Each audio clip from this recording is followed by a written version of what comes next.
Did you post the animal park yesterday?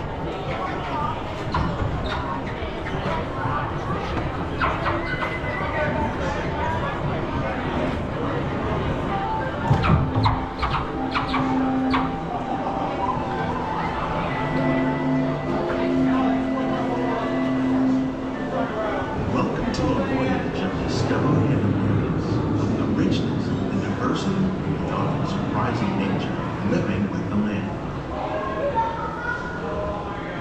Our journey begins as dramatic and sudden changes are sweeping over the land. The approaching storm may seem violent and destructive to us, but to nature, it's a new beginning in the cycle of life.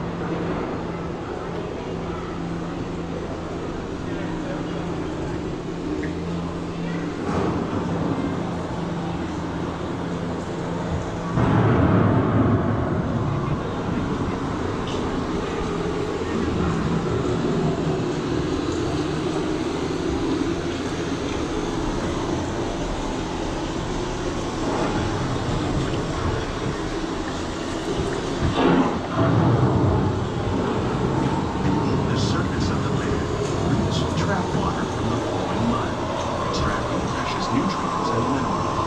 These elements, combined with sunlight, create numerous living systems underground.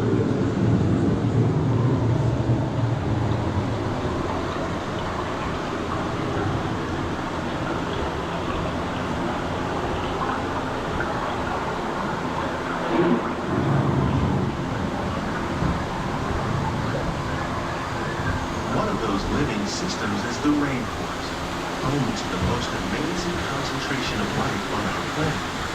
These dense and beautiful forests cover only a tiny portion of the Earth's surface, but they contain more than half of its plant and animal species. Rainforests are also extremely rich in productive living systems, providing us with oxygen, food, medicine, and other elements essential for our lives.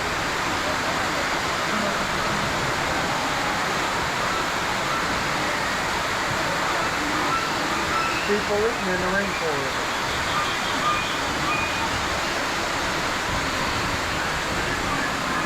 In the desert, nature has created a very different, no less beautiful living system. And while this arid landscape may seem lifeless, it is very much alive.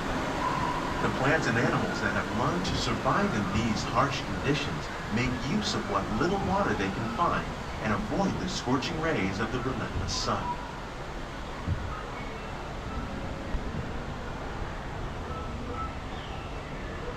The American prairie once appeared as desolate as the desert, but over time, rainwater and nutrients gradually penetrated the hard surface of this land. Even the hooves of the mighty buffalo helped create the rich soil that would one day become home to the American farm.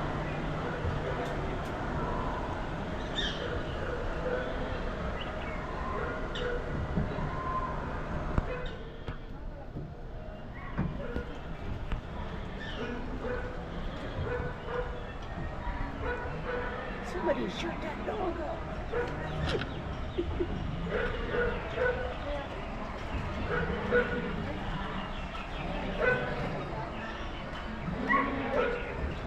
Of all the forces at work on the land, humans have had one of the most profound effects. The need to produce food for a growing world led to the enormous use and sometimes overuse of the land. In our search for more efficient ways to grow food, we often fail to realize the impact of our methods.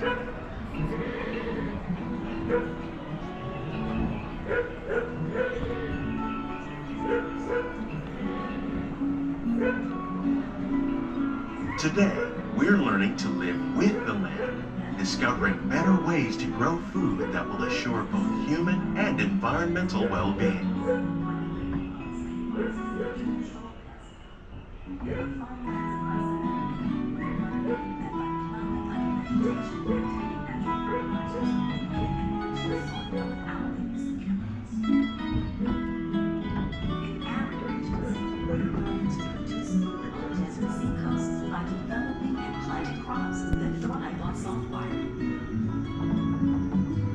In Japan, we're learning that that by mixing leaves and other living materials into our soil, we can make farmland more fertile without the need for chemicals.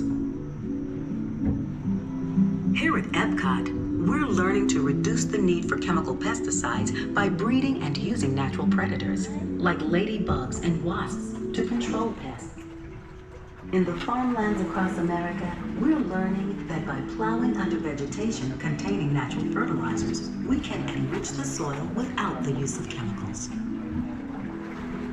In arid regions, we're How learning will to we meet produce food tomorrow's on growing desert need for seacoasts food by production, developing and yet still planting crops respect the that needs of the thrive in land? saltwater. Some of the answers are being discovered just ahead. In Japan, To help us maintain these carefully controlled ecosystems, and for your safety, please remain seated in your boat at all times.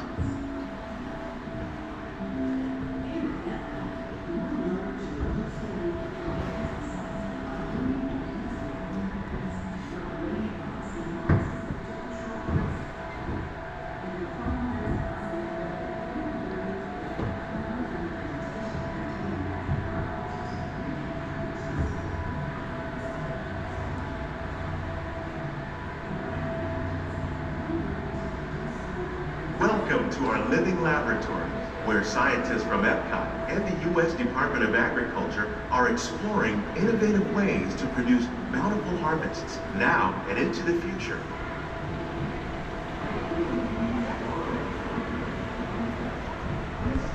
The tropics are home to the greatest diversity of plants on the planet. Many of these, like papaya, bananas, cacao, coffee, and rice, are well known around the world. These are just a few of the edible plants that have been an important source of nutrition for people living in the tropics. Many are rich in vitamins and minerals, while others are well adapted to growing in less than ideal conditions. Some, like the water lily, thrive in wet, swampy areas and waterways. All parts of this plant, even the flower petals, are edible. The starchy root of the plant has long been used to make flour for baking.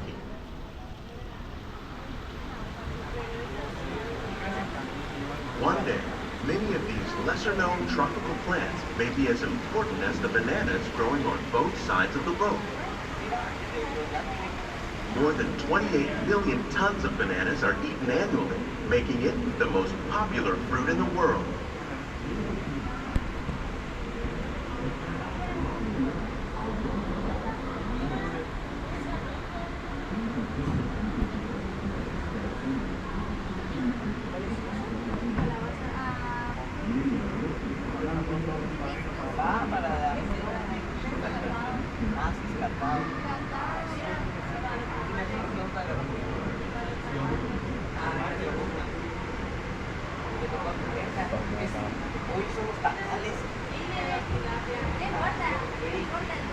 When we mention farming, you probably don't think of fish, but fish farming, or aquaculture, accounts for nearly half of all the seafood consumed globally.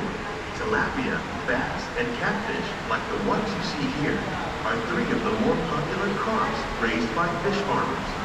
The sustainable system we're using here recycles the water in the tanks. As a result, we're able to save millions of gallons each year. Our small fish farm produces nearly 5,000 pounds of fish each year to serve in restaurants around Walt Disney World. Innovations like this one can play an important role in our efforts to produce bountiful harvests and still protect natural resources.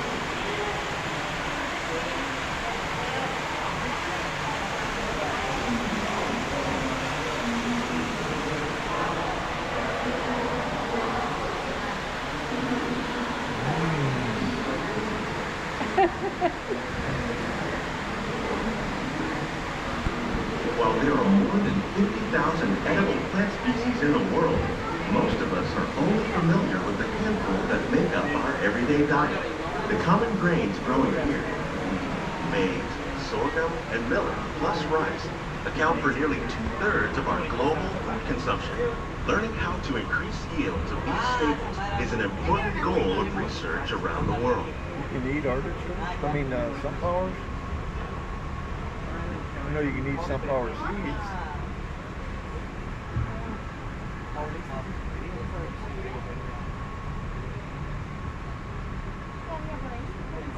These plants are definitely on their way up. Coffee. Innovative growing Coffee, techniques coffee. like these increase yields while more efficiently using resources like water, fertilizer, and pesticides.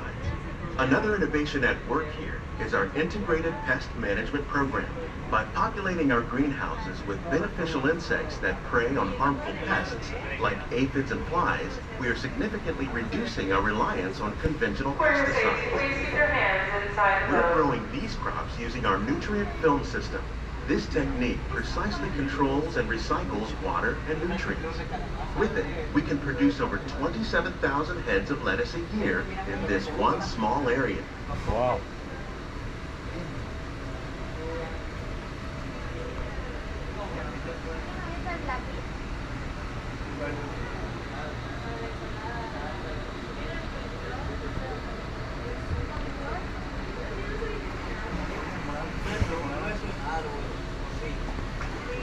Some of our best ideas have been inspired by nature, like these fruit and vegetable trees. By growing these ground plants vertically, we can increase yields and better control diseases. These crops taste as good as they look. In fact, we serve more than 15 tons of produce from our greenhouses in restaurants here at the land every year.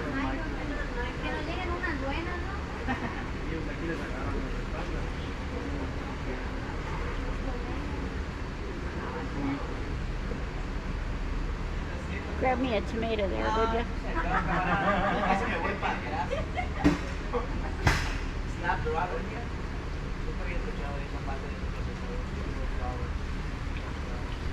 The future of agriculture may include innovative ideas like this vertical growing system. Plants grown in this way use a fraction of the space required by traditional growing methods. That saves water and increases production. The aquaponics system on your left combines hydroponics with aquaculture. The fish provide a natural source of fertilizer for the plants, and the plants help keep the water clean for the fish. It's another great way to produce more while using less. In our lab, Epcot scientists are working with the U.S. Department of Agriculture on a number of innovative projects. The goal of these efforts is to produce higher yielding and better quality plants.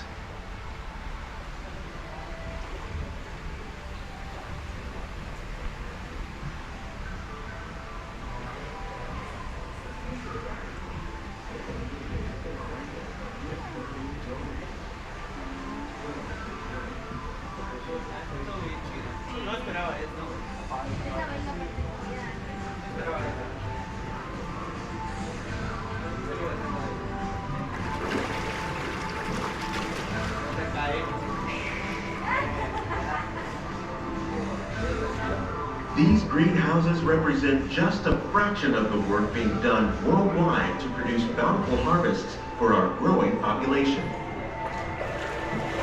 Scientists, farmers, and even backyard gardeners are doing their part to improve the quantity and quality of foods that we all rely upon.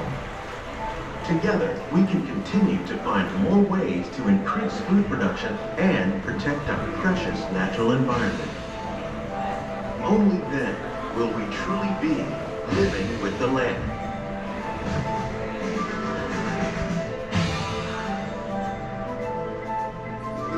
On behalf of Walt Disney World, we hope you've enjoyed this unique journey through our living laboratory. If you'd like a closer look, then check out the Behind the Scenes walking tour. It's a chance for the whole family to get up close and personal with the plants and growing techniques in our laboratory.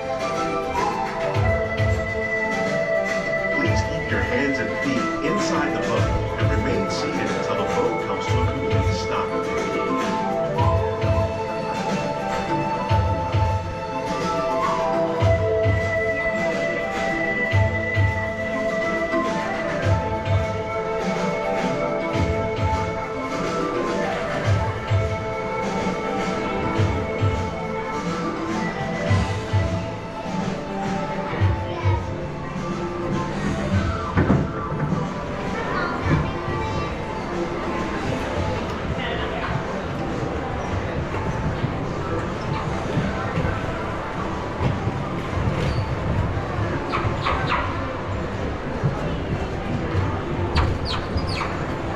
Please gather all your personal belongings.